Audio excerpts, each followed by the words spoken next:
I didn't grow up with an overt work theology. Meaning no one really said, hey, you get up, you go to work every day, this is why, and this is how it fits into God's kingdom. I don't think this was on purpose. No. And sometimes worldviews or theologies, they're caught more than taught. I say that often, caught more than taught. Right. I don't think anybody intentionally said, we're leaving out the work theology because we don't believe in it. Exactly. But we, in essence, then, we kind of put our own work theology together. Yeah.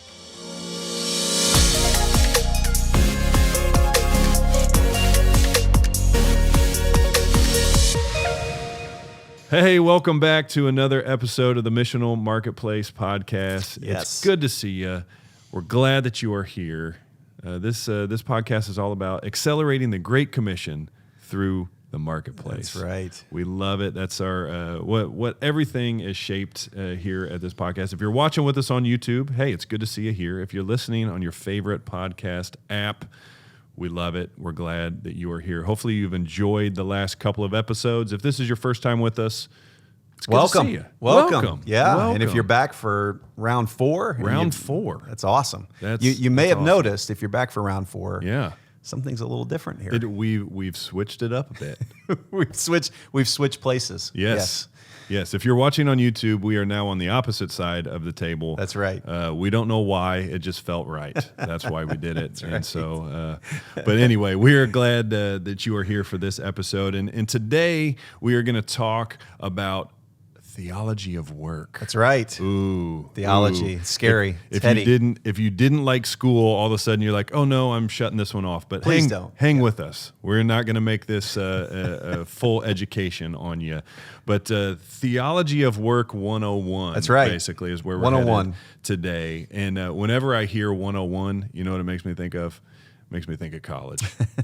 Because in college, I remember I was at Greenville College in Greenville, Illinois. Yeah. Right. Yeah. I moved back here to Indy to go to IUPUI. Yep. At IUPUI, they in transferring everything, they were like, "Hey, good job on your first couple of years, but now we need to see where you are at some of these things to place you in the right class." I was like, "Okay, that's fine." So they sent me in for a math test, and I took the test and was like, "Got that, nailed it, no problem." And a couple of weeks later, they informed me that I was in not 101, but 001, which is not even like this. We were doing like fractions and multiplication and stuff. Like it was like what my first grade daughter is doing right now, and I was in college. Maybe we should go like 007 for James Bond. Maybe it was 001 for you. Let's spin this in a better way. I like that is a much better thought, and I'm going to roll with that from now on. Let's do that. I was in 001. It's spy speak. Yes, it's spy speak. So whenever we talk, especially about 101, I always think back to my college days when I couldn't even get into 101. But that's kind of where we're headed today when we're talking about theology of work. We just want to lay a foundation, kind of have a conversation about even having a theology of work. Right. Because we probably don't even really have one. So what does this look like, and why is it important, I guess, to have a theology of work? Maybe break that down for us. Yeah, and maybe we'll go back to the 001 here, nice. Right? All But right. no, I think some faith traditions, Darren, have a really rich theology of work in the marketplace. I discovered this kind of as I was going on my own personal journey. The Presbyterians, the Anglicans, they have they talk about this. It's kind of embedded into their discipleship and their catechism and all of that, right? Right. But I didn't grow up with an overt work theology. Meaning no one really said, hey, you get up, you go to work every day, this is why, and this is how it fits into God's kingdom. I don't think this was on purpose. No. And sometimes worldviews or theologies, they're caught more than taught. I say that often, caught more than taught. Right. I don't think anybody intentionally said, we're leaving out the work theology because we don't believe in it. Exactly. But we, in essence, then, we kind of put our own work theology together based on other things and bits and pieces that we put together. I'll give you an example. The first was the flannel graph, the preschool Sunday school flannel graph. You yes. remember that? Oh, I love the flannel graph. Right. And It's so the best. Yeah, that's right. If you remember, I mean, this is 001 right here. So the Sunday school flannel graph, you might remember when we would tell like the story of creation, the Adam and Eve story. I had this picture in my head, I think, from that whole experience that Adam and Eve just kind of hung out in this perfect paradise. They chilled out, laid on the grass, named a few animals here and there, scrolled through their Instagram feed, posted a couple What's TikTok. Adam doing today? What's Eve doing today? Exactly. But paradise meant you just kind of chilled out. It was like an eternal vacation. Yes. Right? That's a great way of putting it. Yeah. So that was, the beginning, right? In the beginning, there was eternal vacation. There was eternal chilling out and, watching your favorite Netflix. Nothing hard. No, nothing at all, right? So that was part of this kind of caught work theology. The other part was, and I call this Looney Tunes theology. Yes. I know exactly where you're headed right now. So back in the day, like when I was a kid, and maybe when you were a kid too, like cartoons weren't on 24/7, right? Like there was a specific time frame, Saturday morning cartoons, man. Or occasionally there was a couple hour window after school when you get home after school. But cartoons were kind of on Saturday morning. One of my favorites was the classic Looney Tunes. Yes. Elmer Fudd, Bugs Bunny, Roadrunner, all of that. Come on. And if you recall, a lot of times in these cartoons, like the Roadrunner and Wile E. Coyote, like he would, I can't remember, I have this stat in the book, how many times Wile E. Coyote actually died. Oh my goodness, all the time. It was pretty much every episode, if not multiple times in that episode. There was actually some people who studied how many times he would have actually died, like in real life in all of the cartoons, right? Oh man! But he always came back to life. Like the next scene, there he was again, right? Back with his Acme, rocket backpack on, ready to go at it again. Oh, I love it. But occasionally, like Elmer Fudd would get in a wascally wabbit hunting accident, and you would see, like at the end of the cartoon, he would float up to heaven on a little cloud and he would be playing a harp, right? And that's, I think, part of where we got this idea that eternity, like the future, was about, playing harps and laying on clouds all day, right? So you put all that together, right? Like if in the beginning it was an eternal vacation and at the end it's just laying on a cloud and playing a harp, all day long, then you kind of put all that together and you go, well, this thing that we do every day here, like this is messed up, man. We get up, we go to the office. Like what in the world is this all about, right? Yeah.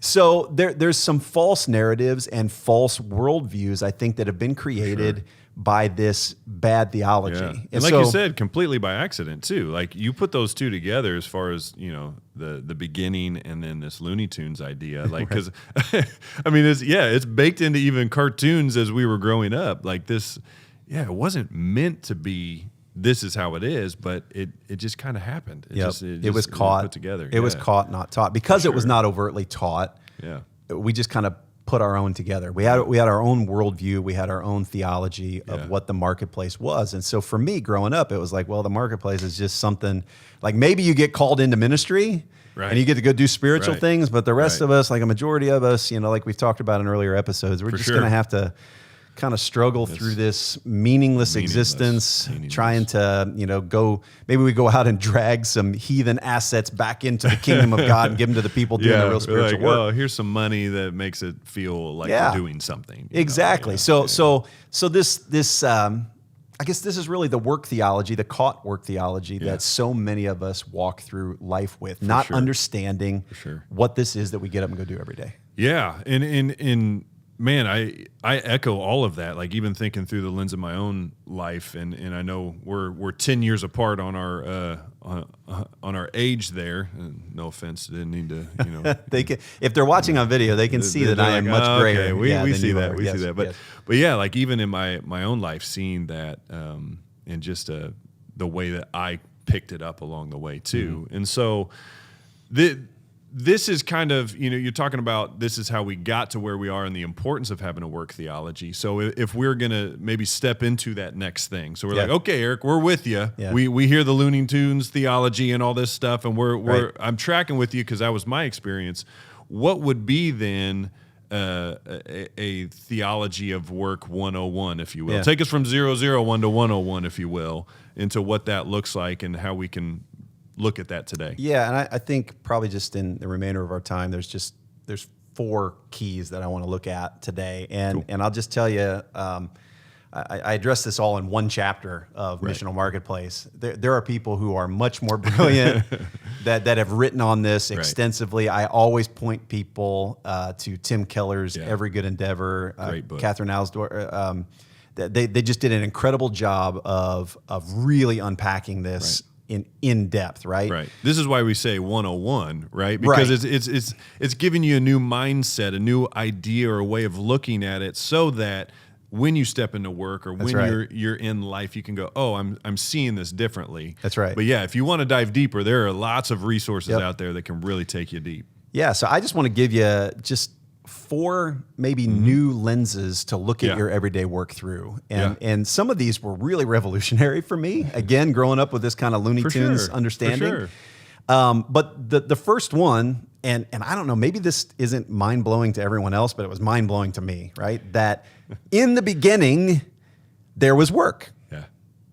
Like in the beginning, at the origin of creation, there was work. Right. This idea that the flannel graph painted for us is not actually accurate, and we can see this. It wasn't vacation. That's right. It wasn't an eternal vacation. It was perfect, but it wasn't an eternal vacation. Yeah. And we can see this right in the beginning of Scripture. The first 2 chapters of Scripture says the Lord God took the man and put him in the garden to work it and keep it. Yeah. Now, the thing that really blew my mind, Darren, I think was, if you don't have to be a theologian to do some simple math here. All right, we'll go back to math 001. Oh yeah, all right? I'm in. I'm with you now. You're with me. So we are in Genesis chapter 2 when Scripture says that. Yeah. The whole tree and the fruit and the fall of man and the serpent, that doesn't happen until chapter 3.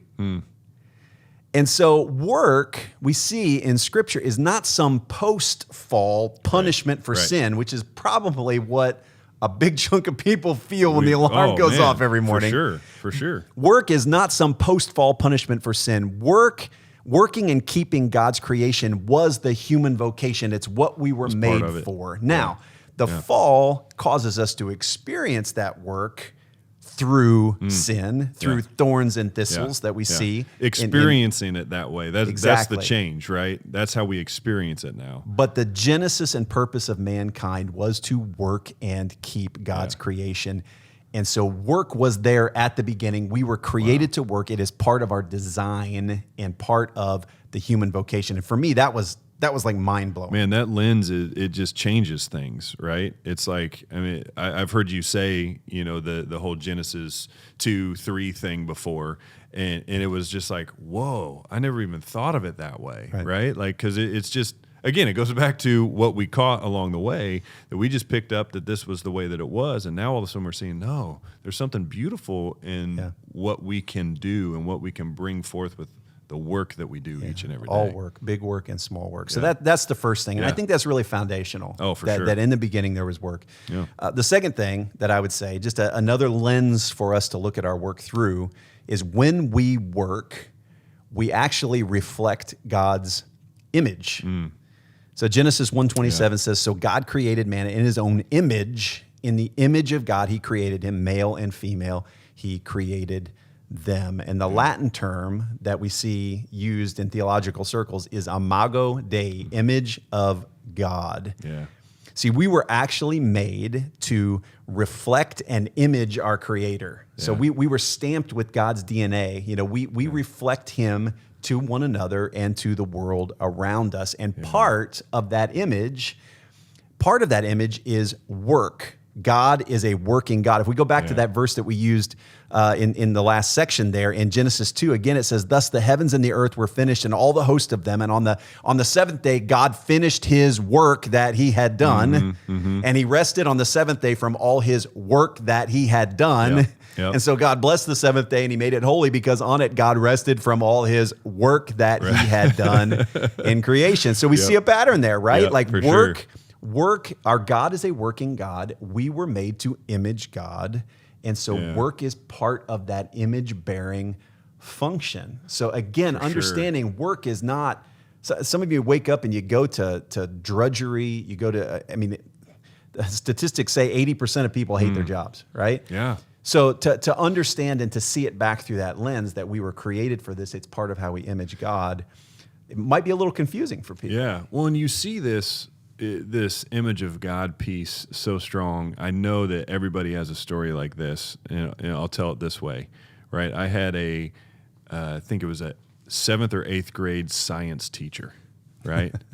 and I think it was biology, actually, now that I say it. Not really my thing. Okay, not my. I don't love biology. It's not my cup of tea, if you will. But artists don't like math or biology. Right. Yeah, exactly. Yeah. You guys are picking up that I don't like school very much. I'm just playing on my cards here. But I was in her class, and she beautifully painted the picture of how amazing biology could be in my life, right? Like just, those teachers, right? And I'll give that example of a teacher that each and every one of us can think back to a teacher and go, oh man, she or he was amazing, and brought forth whatever the subject was into a greater understanding of life and how I was made and all that stuff. That's what this teacher did. And that's what I think the image of God is all about. She was, yes, a teacher for a vocation, right? But she was, in my term, an artist, because she could give me an understanding and paint these pictures and bring forth these ideas, and was really the image of God in my life through biology 101, if you will. That's actually a great pivot into the next lens we want to look at, right? Did I jump ahead? No, it's a perfect pivot. So good deal. Our daily work is actually an opportunity. It's a partnership with God. Yeah. I remember to stay on that teacher. I remember one day in class, she was talking about a leaf, right?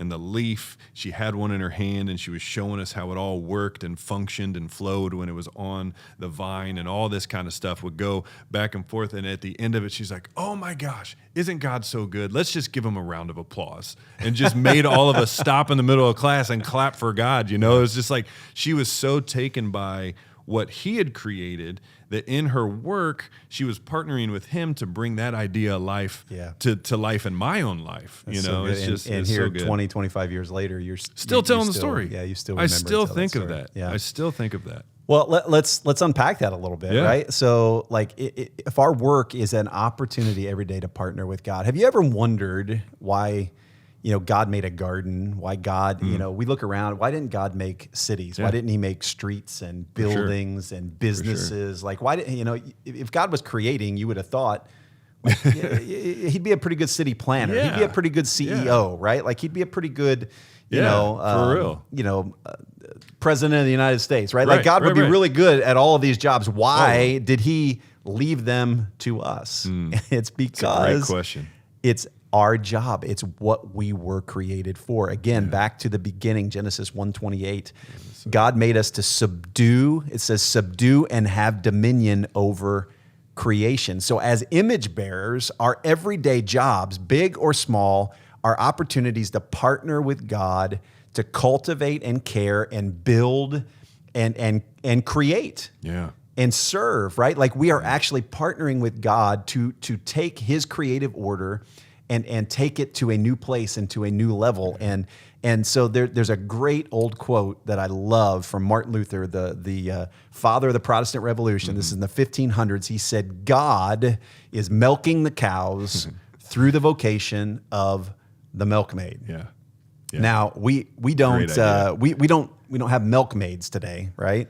But think about that in the context of the story you just told about your teacher, right? Like God is teaching children through the vocation of the teacher. God is providing housing through the vocation of the property developer or property manager. God is feeding people through the vocation of the farmer, or God is raising children through the vocation of the stay-at-home parent, right? Yeah. So when we work, we actually have an opportunity to take God's creation and unfold and unpack and do something with it that is honoring to Him and loving to our fellow man. We partner with God every day in our jobs, whether we're stocking shelves or doing brain surgery. Yeah. It's a paradigm shift, right?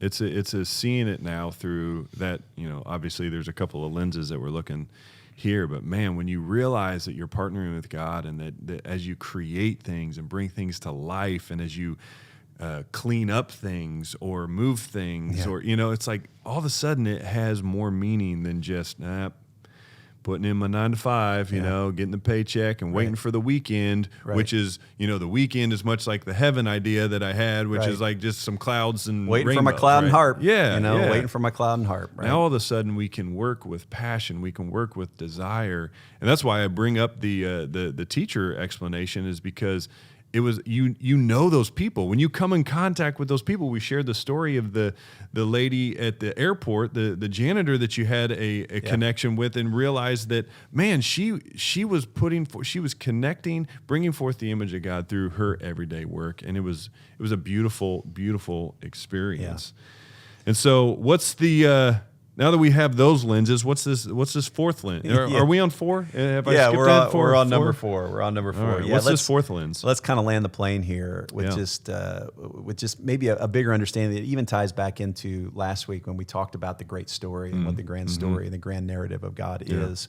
But the last one I want to talk about today is that work is actually part of our heavenly future, right? So work existed before the fall, but work is also part of our heavenly future. And again, for some of you who are going, I hate my job. You're thinking, I got to do this. Shut it off already. Not just for 40 years until I can collect Social Security, but like I actually have to do this for the rest of eternity, right? But I want you to think about it in this context, right? And I'll tell it through the lens of a Billy Graham story that I love. Okay. Billy Graham used to write a weekly column in the newspaper. And at one point he had talked about in this weekly column that we would work in heaven. And some guy wrote in, he was hacked off. He was like, come on, man. Like, I'm exhausted. I'm tired of work. Like, and you're telling me that this is heading into the future, hilarious. right? But I think, he brought it out so well, but there's 2 scriptures that I would bring out that he utilized that, and the first, both are in Revelation, right? So we're talking about the ultimate, or the end, the ending, right? Yeah. And that is Revelation 14:13. It says they will have rest from their labor. Now we look at that and we go, vacation, right? Back to that. Go. Back to that eternal vacation, right? But then a few chapters later, Revelation 22:3, it says his servants will serve him. His servants will serve him. And so really, when God says they will have rest from their labor, it's the labor of that brokenness creates, right? It's the labor that brokenness creates. Now, we experience this world, even as redeemed followers of Jesus, we get the foretaste or the first fruits, but we don't experience the whole thing yet, right? And so we still, even though we can see our work and be re-energized and empowered through the gospel to see our work through these new lenses, we still experience the thorns and thistles, right? It's this already, but not yet. But when Jesus comes and completes the grand restoration story, there will be an ultimate making right. There will be an ultimate making right of all that sin has broken. And so at that point, there will be work, but the labor, the toil, the thorns and thistles aspects will be gone, and work, like all else in creation, will be fully restored to the way God designed it and created it to be. And so I think understanding origins and endings, we talked about that last week, right? This grand meta-narrative, in the beginning there was work. We image God when we work.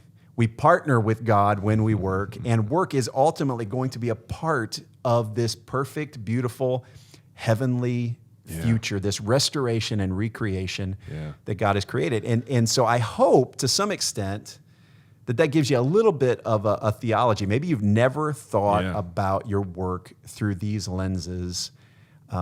It's not perfect. We live in the already but not yet, right? We have the foretaste of the kingdom, but not the full inauguration that will come when Jesus returns.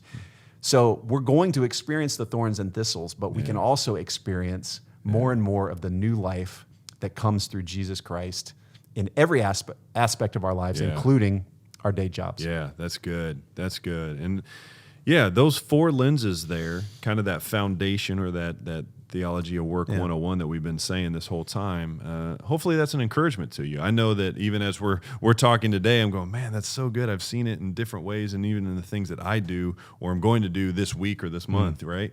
And just those lenses, we hope, are an encouragement to you, kind of a foundation for you as you continue to go out and to put the time in your day job, whatever that looks like. Yeah, and I would just add one more little quick thing. I mean, this works for our 8 to 5s, right? This also works in simple things around the house, and this is something I'm trying to get better at as well, right? Like chores, taking out the trash, or my wife would say, like, can you put the dishes, can you clean the dishes and put them in the dishwasher? Can you wash the dishes, right?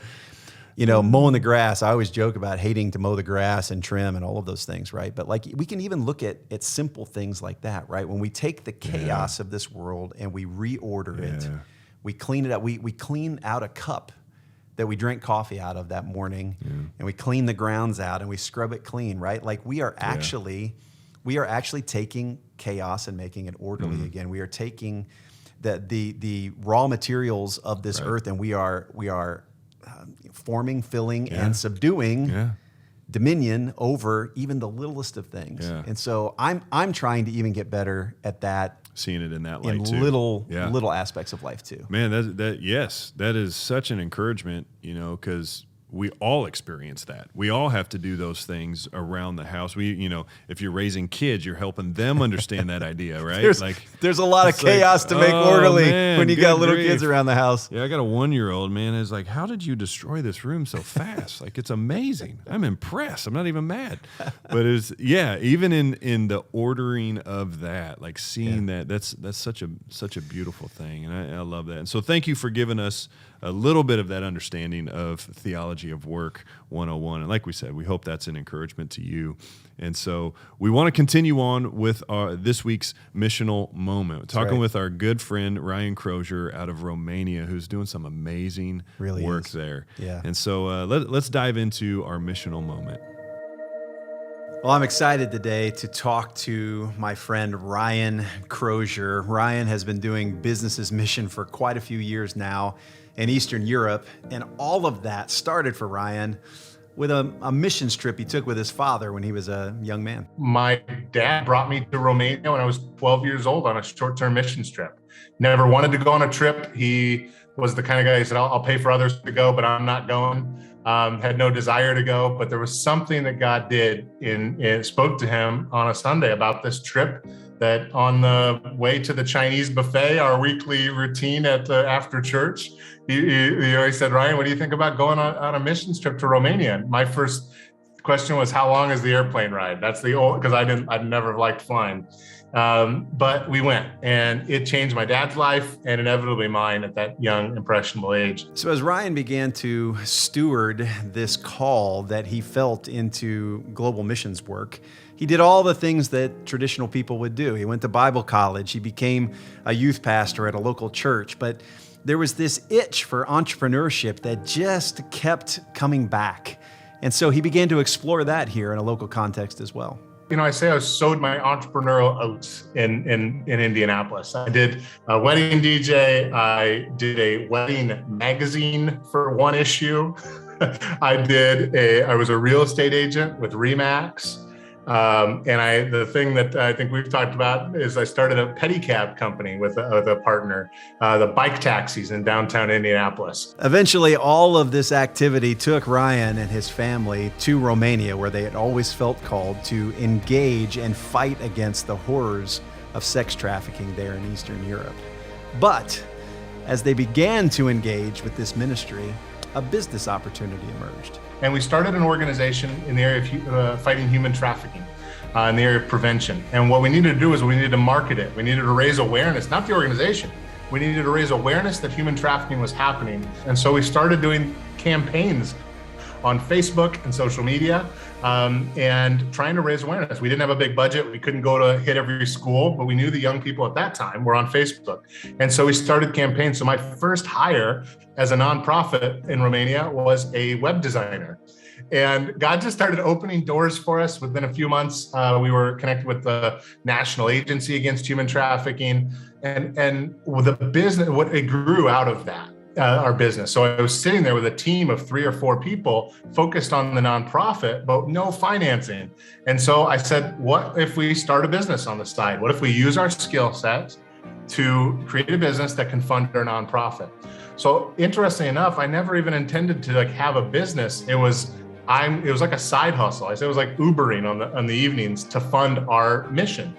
And over the last 7-8 years, God has really developed and helped me realize the power of business in and of itself. It's not just the money it can make and what it can do. No, I've seen God do amazing things in the business. And that's what I'm learning, the both and that tension of getting to do nonprofit and business. Both of them come out of that entrepreneurial DNA. So beyond the normal understanding of utilizing business in the marketplace to fund missions, I asked Ryan, why does business actually work as a ministry itself? Well, I think one of the biggest factors is time and opportunity. It just opens wonderful doors to have time with people and opportunity to be together and do something together. It's intentionality that comes out through there. And I meet a lot of missionaries that aren't in business, and they struggle to engage people. I mean, I would go to the market. Who wants to make a friend at the grocery store? Not me. I don't want to meet somebody there. I'm sorry. So it's and that's where you talk about coffee shops, and you can bump into people, but it's awkward. Here's the reality. It's hard to make new friends. And I think our faith thrives in friendship. Good business fosters relationship. It's built on relationship. And that's not only relationship with our customers and the community and the people we add value to through the business, but it's the team that we work with on a day in and day out basis itself. The gospel begins to move in those teams as well. And Ryan shared an incredible story with us about God working and moving in his team in a supernatural way. And I mean, one of my greatest highlights was attending a baptism. Although I jokingly call it a baptism because it happened in someone's bathtub. And it was one of our team members got baptized at another one of our team members' houses. And she told us that, the reason I came to Christ was not because of you guys, meaning what one of the other team members was actually telling her, you need to meet Jesus. You need to pray about that. He was my little internal evangelist. But she said, what? He was always telling me about Jesus. But she was talking to my Lydia, my business partner, and our leadership team at the time, and said, it was because of the environment you guys created. You guys lived it out, and he was actually telling me about it. Maybe you're a young entrepreneur, or you work at a local church, or you have a marketplace job here in the local community, and you're wondering, how in the world does all of this kind of fit together? How could God be using this moment for something, missional, for something that moves his kingdom forward? Ryan's got some encouragement for you. I always, when people come over here, they come over on short-term mission trips or talking to people, the expectations put on me and my business of how I steward it for the kingdom, in my opinion, from God's perspective, is no different than yours in Indianapolis, Minneapolis, Des Moines. We should all be doing the similar thing. The location is the only difference. And we are all called to minister wherever we are. Frankly, looking back on my days and years in Indianapolis, Eric, I missed so much. I missed opportunities left and right. I could have been, as a wedding DJ, I got to talk to couples before they got married. I could have, if I was having this missional mindset, I could have done so much more. So that's what fires me up, is everybody gets to do it. It's just a matter of figuring out, what does that look like using your talents, giftings, your calling, desire, and your business? How can you incorporate these kingdom principles, these ideas into your business. And it brings so much fulfillment and joy into the business. And frankly, it's about adding value to people. That's what business is, right? You're adding value to the market. You're adding value to people. And how can we add value? We can be encouraging. When we live out the fruits of the Spirit, just that is incredible value for people. Man, we love Ryan, and we love everything he is doing there for the kingdom in Eastern Europe. And if you want to connect with him, you can connect with his nonprofit. It's called the Good Bureau, goodbureau.ro. And also their business, which we actually do business with. They host the Stone Table website. It's called Agency Boon, Boon, B-O-O-N, agencyboon.com. And I cannot recommend highly enough. When you do business with them, not only are you getting good service and good product, but you're also investing in people who are investing in the kingdom. And so we are thrilled to share Ryan's story through this missional moment. Man, love Ryan Crozier and the He's work great. that they are doing there. Oh my goodness. Hey, if you'd like to work with him, I know we kind of said it there at the end of the missional moment, but make sure you check out his website. Make sure you connect with them, and they will be doing awesome work for you. That's right. So That's right. Yeah, and do us a huge favor too. If you like this podcast, you know, wherever you're listening, rate us. Yep. You know, give us all the stars. Okay, give us all the stars you can give us. But if you rate us and you share this, it actually helps put us kind of on the podcast map. You know, so sure. people searching for this can find it. For sure. If it's been an encouragement to you, send it to somebody else. Yes. Connect them. You know, again with this first season, which will be around 12 episodes. Over the next few weeks here. And then also, you know, sign up for our newsletter. Go to thestonetable.org, sign up for our newsletter. You know, connect with us on social media, Facebook, Instagram, LinkedIn, all the those good places. places. Yeah. And then, you know, obviously, you know, a little self-promotion here. Self-promote, But, come on. you know, you can always pick up the book as well. This is available at Amazon under Missional Marketplace. You can also find it at ericcooper.me, M-E. We've got paperback. We've got ebook if you like reading on a Kindle. And we've also got the audiobook, which I'm a big audiobook fan. Let's go. Other than having to hear my voice drone on for like 6 hours, I think it'll be an encouragement to you. So sure. we'd love to stay connected with you. And we hope this just encourges you. That's really all we're doing it for. Outside of the book, we have nothing to sell. Right. And, you know, this really is just a labor of love to help marketplace people who have a passion for God's work in the world feel like they are more connected to the kingdom when they go to work each and every day. And we're going to keep unpacking that in the coming weeks. Yeah, absolutely. And thanks for listening to this episode, and be sure to join us next week for another episode of the Missional Marketplace podcast.